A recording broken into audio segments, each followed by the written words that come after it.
When Marty and I got to talking several months ago about where did he need to meet and people in Stillwater, and I said, well, there is a noon Rotary Club that are the movers and shakers of Stillwater. They're the young club. I think y'all have aged a little bit. Anyway, Marty, if you anybody's watched television or read the newspaper, Marty Quinn is running for insurance commissioner. Being that I've spent the last 63 years in the insurance industry, I have a vested interest in who our insurance commissioner would be.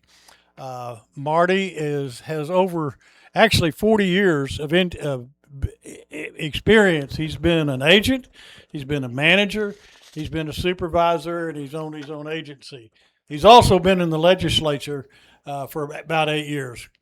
To me, if we're ever going to get anything done with lowering our rates and getting our insurance quotes back where they ought to be, getting the companies to come back to Stillwater, it's going to have to be done through the legislature. And so that's the reason I'm supporting Marty. Not only has he got more experience in our industry at every level, he also has the experience of how to get things done through the legislature. Marty and his wife have two kids, grown, one married. Both of them went through Oklahoma State. He told me it'd take him the next 10 years to get his tuition and everything paid off, but it was worth it. They've been great kids. But I sincerely hope that when we go to the polls, we'll look, when we cast that ballot, for the man who will be the best insurance commissioner for the state of Oklahoma for the coming years, Marty Quinn.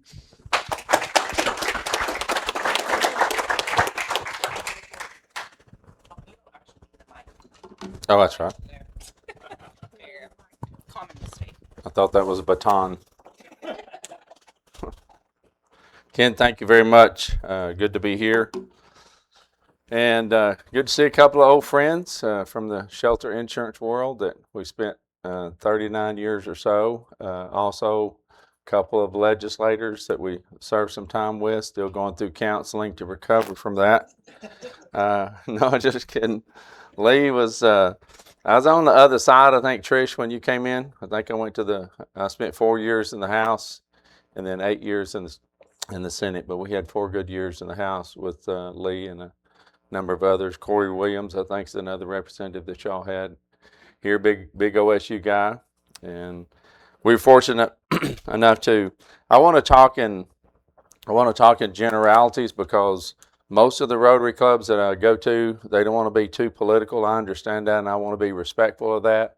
But at the same time, if you have questions about me, then feel free to ask anything that you want. So we grew up on a cattle and poultry farm in Dirks, Arkansas. I went to work for Shelter Insurance in 1982. I was the first 10-year-old that they ever hired. Spent about 6 to 7 years there in my hometown, and then was recruited to go to the management system. That job took me to Louisville, Kentucky area, and we covered the Louisville, Lexington area for a little over 7 years, and then 1995 moved to Claremore, Oklahoma, where we spent about 28 years there. So we've been on the independent agent side. We've been on the agent side in a captive market. We've been on the manager side. That experience is in 3 different states. I noticed that there wasn't any pre-requirements when they hired Barry Switzer to be the Oklahoma coach or Eddie Sutton to be the basketball coach, crossing that line. So both of them were pretty successful in Oklahoma. I used to tease with Coach Sutton that he was an Arkansas coach.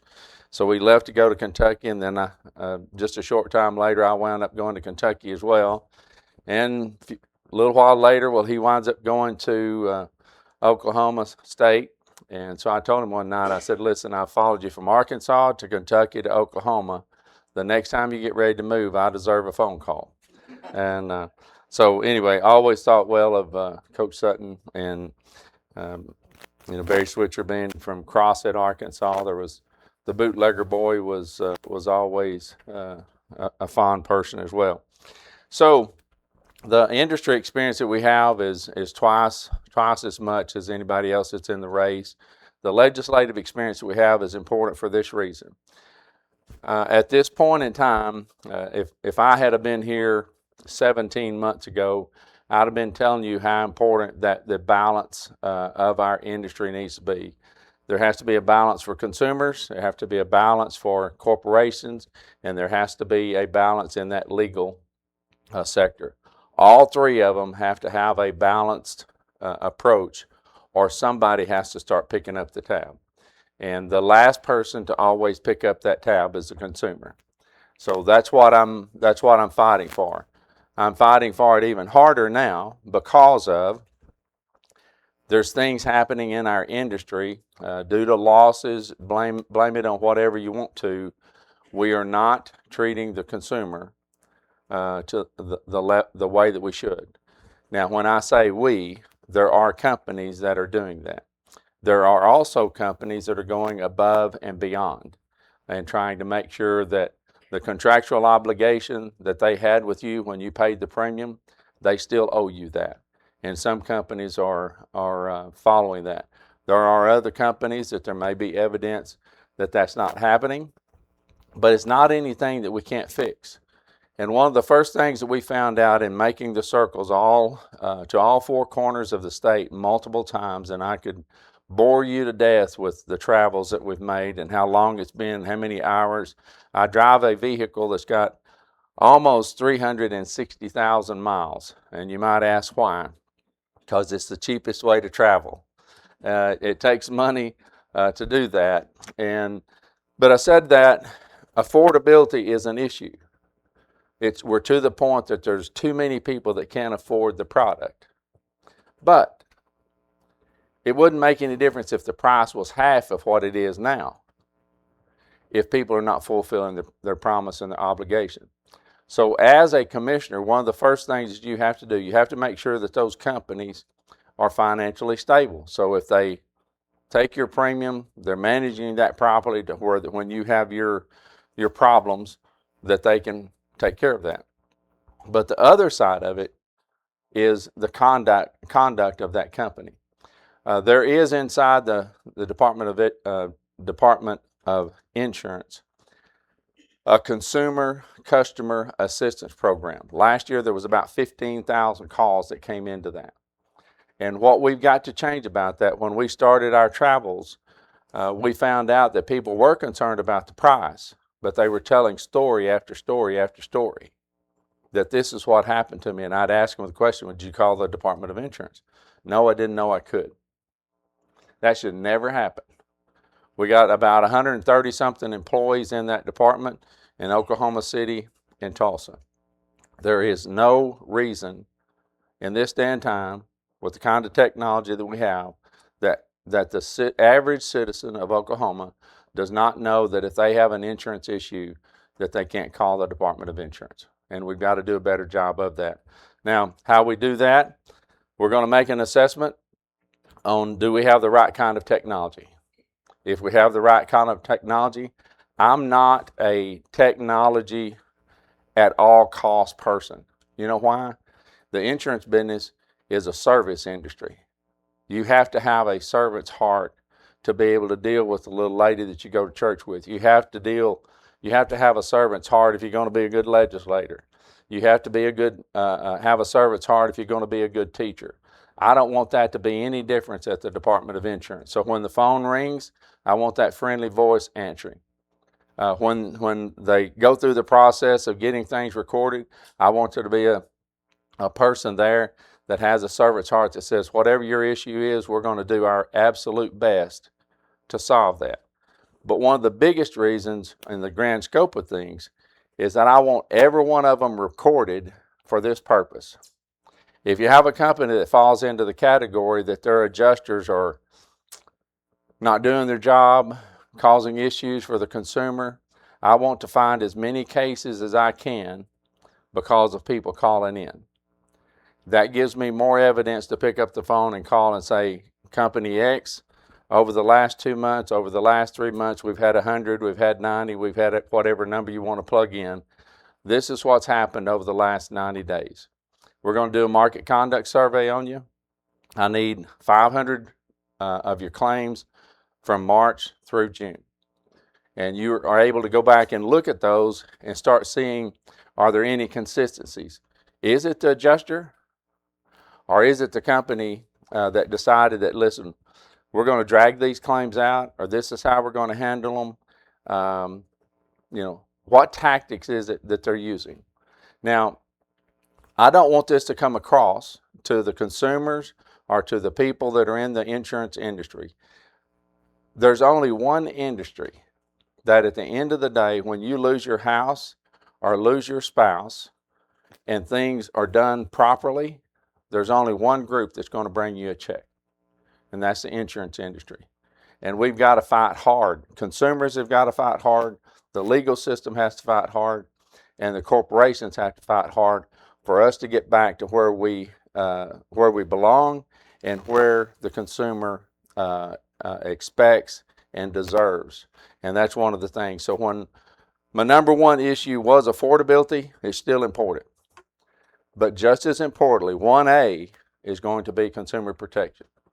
And if we can accomplish that in the first year or so in that position, we'll have solved a lot of the issues. Now, there are things that we're going to have to work on, from a rating standpoint. Only the good Lord above is going to change the weather patterns. None of us in here are going to do that. So if 70-something% or around 70% of the claims that we're going to have in a given year is going to come from wind and hail, we just have to assume that. One of the things I'd ask you to look up, not for my benefit, but just for your own benefit, is that anytime you are addressing problems of the scale that we have, the attitude of not turning over every rock should never enter our mind. We want to look at every component of what is driving up cost.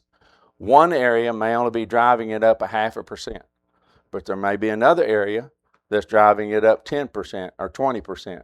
We want to look at that. We can't blame this all on wind and hail and the roofers, because they're not all the problem. We can't blame this all on the legal system. So we've got to address whatever those areas are. If you have an opportunity, go out and look at some of the things that have happened. For the sake of time, I don't want to ask it this way, but if you'd have told me 2 weeks ago that New York was going to be pushing for substantial legal reform, there's no way that you would have convinced me that New York would be one of the leaders in doing legal reform. Florida, Georgia, Louisiana, and the list is growing of what is happening. And when they make some of these changes, guess what happens to the competition? More companies are entering the market. The existing companies that are there are lowering the rates. One company in Florida, from some of the reforms that they had, USAA, announced about a month ago that they were giving back almost $1 billion to its insureds. I don't care where you're from, that's a lot of money. Almost $1 billion. Now, why did they do that? Why did they drop their prices? Why did they give a refund? Their legal expenses went from $3.4 billion to 117 million. So that's why we've got to look at it. I can't tell you what's going to happen in Oklahoma. All I want to do is have a balance between companies, consumers, and the legal system. When a company is egregious in the way that it treats its consumers, I want the punishment to be according. I want that punishment to be according to what it was that they did. There are reasons for big payouts, but when you pay $1.5 million on top of a $30,000 or $40,000 roof claim, where does that money come from? That money comes from every single person in here. That company is going to write the first check, but every person in here is going to write the second check. And depending on how long that continues, there will be a piece of that ongoing over and over. So we just need to have an honest approach. We've got to have the legal system. We've got to have the corporate system. But the corporate system needs an environment that it can flourish, but it can't control the environment. And we're going to fight hard to balance that as best we can. There's a lot more that I could tell you, but I can tell that I'm about to put Lee to sleep. So,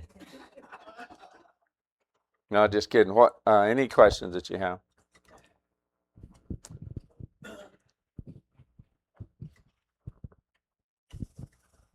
So could you explain how, in the actuarial science, the rate-making part of that is affected by the claims at any given point, and whether or not the claims are specific to a given area, or whether or not the claims are aggregated into claims across the country or across a region? Ideally, when they do an actuarial report, and we are hiring currently, they are hiring additional actuaries for the state of Oklahoma because of House Bill 3781. 3781 gives the commissioner, and this next year will give them the ability to object to rate increases, and then they have a certain period of time to actuarially prove their objection. I won't go into the other details, but actuarially, when they look at why they need a rate increase in a particular state, it's based off of the number of claims, so the frequency of claims, the severity of claims, other components. Not being an actuary, I know that it is supposed to be isolated to that state. Now, if I had, this is what I don't know because I haven't been there. What I don't know is if I run the McDonald's, let's just say that I have 10 McDonald's and I've got 4 of them that are losing money. We need to address those 4. But at the end of the year, if I have to have a little bit of money to get by, what I don't know is, are they looking at taking money from Oklahoma and using it to, because they can. Right now that they can just send out a letter and say we're going to have a 15% rate increase. I don't know whether that's happening or not. It's not supposed to. It's supposed to be isolated to the losses and the frequency of those claims, and an ability to predict, is that going to continue? We know that we're going to have wind and hail. The reason in Florida that you saw that is because when they changed those rules, they could go back and say, okay, we're going to have this many less lawsuits, and this many lawsuits cost us this amount of money. So they can take a chance on that. But there has not been a strong enough eye on those actuarial reports in the past, and to dive into those deep enough to know, are they really what they need, or is there maybe the chance of some funny math? I hope not. I don't think so. I don't know. If that didn't answer your question, I'll be glad to visit with you later on it. I have heard many people say that we don't have enough competition in the industry in Oklahoma. Number one, is that so? Number two, what caused us to get here? And number three, what can you do to change that? Or what will you do to change that? Make sure that I cover 2 and 3 before I forget. One of the things that I will tell you is that when you look at loss ratios, the evidence is there. Out of the last 6 years on the homeowner side of things. Now, there's a difference in what the company's profit is and how much money that they're losing on the homeowner side. Homeowners is not a profitable line of business, just like, quote, supposedly milk and bread is not profitable at the grocery store. But in the last 6 years, if I just use the last 6 years, last year was a decent year of profit on the homeowner side. But if you go back the previous 5 years, the lowest loss ratio was about 80%. The other 4 years of that 5-year period of time was way over 100%. And so using that as an example, that is a driver in how much the rates need to be. Question 2. Okay, but that doesn't address the issue of competition. The competition part of it is that when they look at that record, why do they want to come here? Now, we have 100 and something companies that have the ability, they're either doing business or have the ability to do business in the state of Oklahoma. 40 something of them choose to do business in the state. A little bit over 50 are sitting on the sidelines. And I promise you, if we do some of the things, let me use roofers as an example. I've made lots of contact with the roofing industry. The number one thing that we can do for the roofing industry is to keep the people from Kansas bringing the ice cream trucks to Stillwater, Oklahoma, or Oklahoma City, and driving around these neighborhoods and having them sign horrible contracts that when the company pays the insured, what has happened in that one contract, they say, hey, whatever the company pays, we'll take. I'll replace your roof, and whatever the company pays, we'll take that check. Well, so when the company writes the check, it's for the roof, it's for the downspouts, it's for the screens, it's for the gutterings, and the company goes back to Kansas. I visited with the municipal league. We've got to get with counties. We've got to get with emergency management systems in those areas. And when we all know where the hailstorm goes, we all know where the tornado goes. So law enforcement and a system that says when that happens, here are where our people are going to go.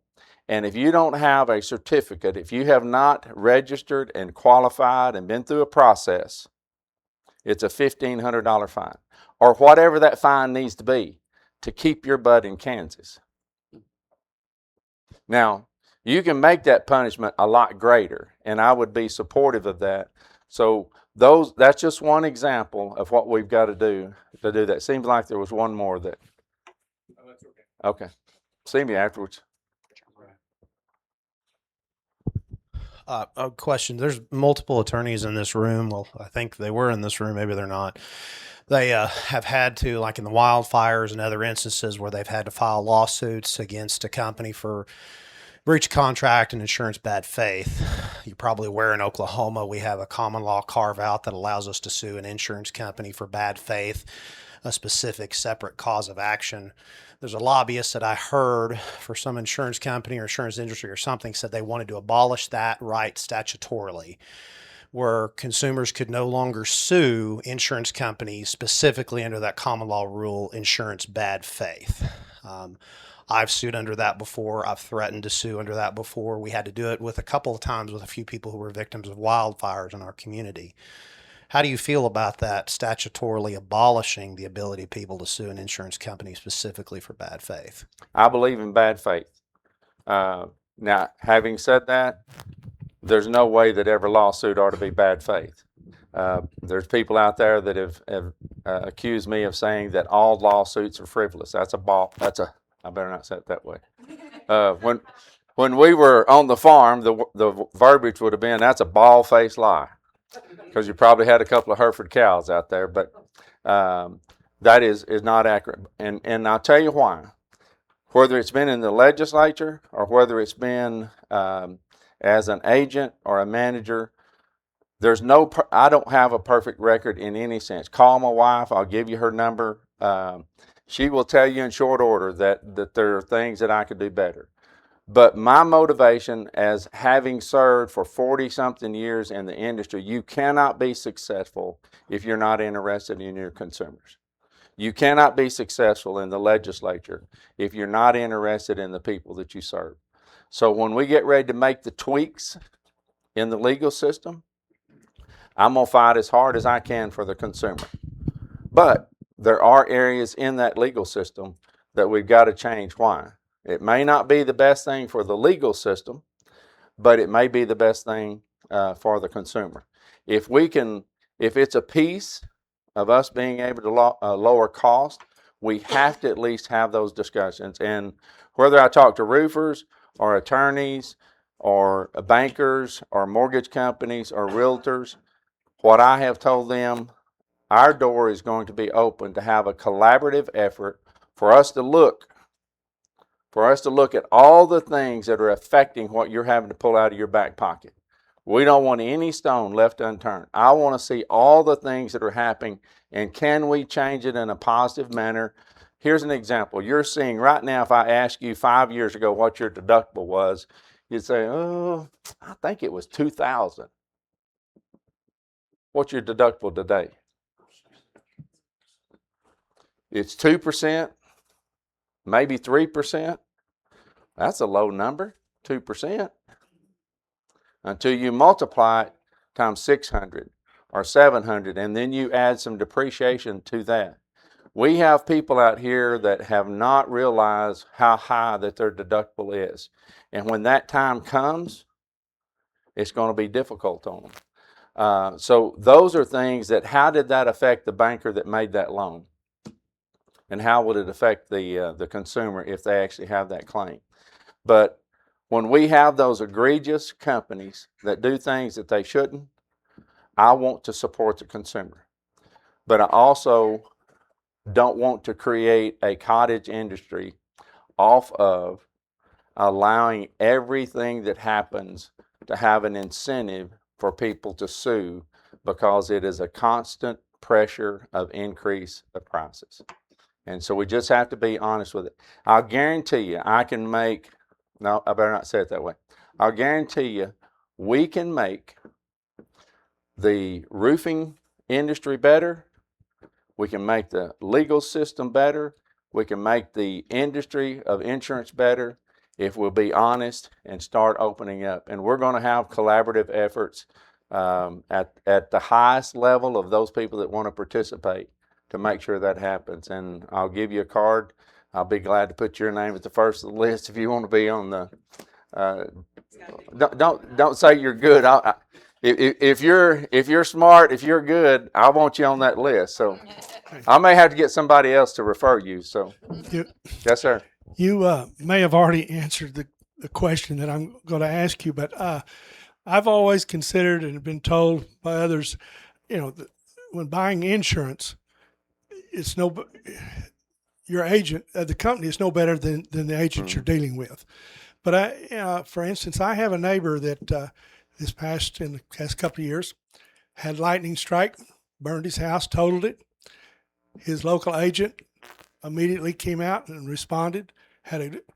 But then corporate came in and said, "Oh no, you can't use these people. You got to," and he brings in a whole different crew on there. So what are my options rather than me having to hire one of these attorneys that's in here, high-dollar attorneys to represent me? Who do I do, or what are my options, and what can I do with that when I have my agent saying, I can't do any more, corporate is telling me? Well, first of all, your agent's being honest with you, because what we're seeing with a lot of these companies, and a part of it, I'm just being honest with you, part of the reason that companies are saying, agent, get your butt out of the way. I don't want you saying or doing anything because of the lawsuits. That's happening. But the first thing that ought to happen, and this is not intended to slow down the process of them wanting and soliciting an attorney to represent them. But the first thing, we're hearing cases just like this all over the state. And I think that we ought to have the first shot at picking up the phone and saying, and I'm going to give you another example, $40-something thousand worth of damage to a lightning strike. Everything from the doorbell on down. Company comes out, does an estimate, $5,001.94. They wrote them a check for $1.94 because their deductible was $5,000. Now guess what that did? That they won't know until they get ready to go shop. On their record, they're going to show a weather-related claim. With some companies, that keeps you from getting a quote. It keeps you from switching to another company for a better price. What I'm telling you, I want that lady calling me as fast as she can call me, because I'm going to get on the phone and I'm going to say, XYZ company, you are the reason that insurance companies are getting the name that they're getting. I'm going to fight for that. Now, I'm also going to, when I find out in that situation that the consumer was lying through their teeth, I'm going to be on the other side of that.